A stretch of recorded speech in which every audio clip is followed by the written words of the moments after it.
Donc, on laisse de côté les symboles, les petits carrés et des petits cercles pour revenir avec la symbolique chimique habituelle, avec l'équation de la réaction qu'on a vue tantôt. Cette équation de réaction-là, avec les coefficients stéchiométriques qui sont représentés, ça nous permet de savoir, de prédire, quand on a des quantités connues de réactifs, combien on peut former de produits. Et inversement, quand on a une quantité de produits qu'on veut former ou qu'on a formé, on peut savoir, à rebours, combien ça nous a pris de réactifs pour le faire. Je vais commencer tout de suite avec un exemple de cette deuxième instance-là. C'est-à-dire, si on avait formé 200 moles de NH3, on avait besoin de beaucoup d'ammoniac et on a formé 200 moles de NH3.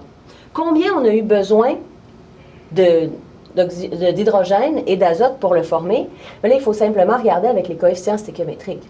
Pour chaque 2 moles, on a besoin de 1 mol de N2. Donc, pour chaque 2 moles, on a besoin de 1 mol de N2. C'est facile de l'imaginer, c'est facile de le calculer dans notre tête. Si 2 correspond à 1, donc 200 correspond à 100. Ça veut dire que pour former 200 moles de NH3, on avait besoin seulement de la moitié, donc de 100 moles de N2. C'est quand même beaucoup de moles de N2. Le même genre de raisonnement s'applique aussi pour trouver le nombre de moles nécessaires de H2. Ce serait 300 moles. On peut le faire en calcul, on peut écrire un calcul, on peut le faire en produit croisé par exemple, ou on peut le faire avec l'analyse dimensionnelle. Là, vous allez dire, je n'ai pas besoin de calculer ça, je le vois très bien dans ma tête, mais juste pour voir comment on fait pour passer de mol à autre mol avec les coefficients stéchiométriques. Par exemple, si je voulais passer de ma quantité de départ de 200 moles de NH3, puis que je voulais arriver à la fin, ça va être avec une multiplication, je vais vouloir avoir à la fin des moles, par exemple, mon premier calcul, des moles de N2. Le calcul, je vais devoir utiliser avec un quotient qui va avoir des moles de NH3 au dénominateur pour pouvoir annuler moles de NH3 et des moles de ce que j'ai besoin comme réponse au numérateur, des moles de N2. Et là, ce que j'utilise ici, c'est le rapport stéchiométrique entre les deux. Alors, bon, j'ai juste à regarder. Le nombre de moles de NH3 dans mon coefficient stéchiométrique, c'est 2. Le nombre de moles de N2 avec mes coefficients stéchiométriques, c'est 1. Alors, je multiplie 200 par 1 divisé par 2. Ça fait bien 100.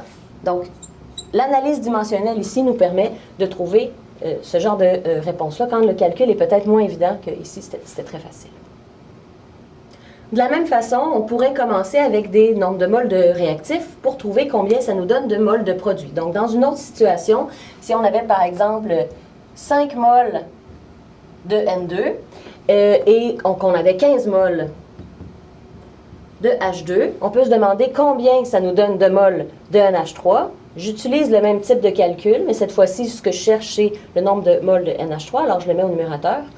Je n'ai pas vraiment besoin de le faire sur papier. Si vous voulez, vous pouvez l'essayer, mais c'est assez simple parce que c'est 2 fois plus que le nombre de moles de N2. Alors, ça nous donne 10 moles.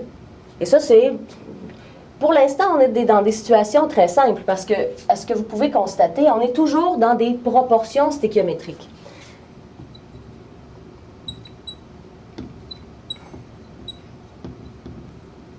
Dans des proportions stéchiométriques, ça veut dire tout réagit dans les bonnes proportions, il n'y a pas de réactif en excès, pas de réactif limitant. Mais vous l'avez vu tantôt dans l'autre vidéo, il y avait la possibilité qu'il y ait un réactif qui était en excès et l'autre qui était limitant. Donc, voici une situation dans laquelle ça pourrait arriver. Je vais prendre des chiffres très simples, vous allez tout de suite comprendre. Si j'ai 3 moles de N2 avec 3 moles de H2, ça me donne combien de moles de NH3? Là, il y a un problème. Parce que si je le calcule avec les 3 moles de H2, ça me donnerait 2 moles de NH3. Mais si je le calcule avec les moles de N2, ben, ça m'en donnerait 6. Donc, il y a une difficulté, là. Il y a quelque chose qui ne fonctionne pas. Et puis là, j'ai une analogie, d'accord? C'est une analogie fantastique, mais ça a les limites d'une analogie. Imaginez que vous voulez préparer des lunchs, des collations à offrir. Et dans votre sac de collation, et vous voulez qu'ils soient tous pareils, les sacs de collation, vous voulez mettre un sandwich et 3 biscuits. Hein, d'accord? Un sandwich et 3 biscuits. Si vous avez en réalité 3 sandwichs et 3 biscuits, combien de lunch êtes-vous capable de faire? si dans chaque lunch, il doit y avoir 3 biscuits, là, vous allez pouvoir faire juste un lunch, même s'il y a 3 sandwichs. Le 3 mol de N2, c'est que le N2 est en excès. Il est en excès, donc ici, on n'est pas dans une situation où on est dans dans des proportions stéchiométriques. On est dans une situation où il y a un réactif en excès.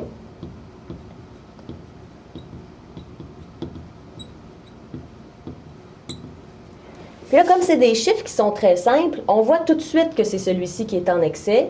Donc, c'est celui-là qui va être le réactif limitant.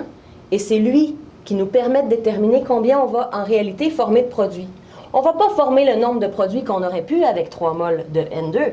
On va former le nombre de mols de produits qu'on peut, donc le nombre de mols le plus petit qu'on peut former à partir du nombre de mols de H2. Donc, en réalité, cette situation-là nous donne 2 mols de N2, car... de NH3, car le N2 est en excès.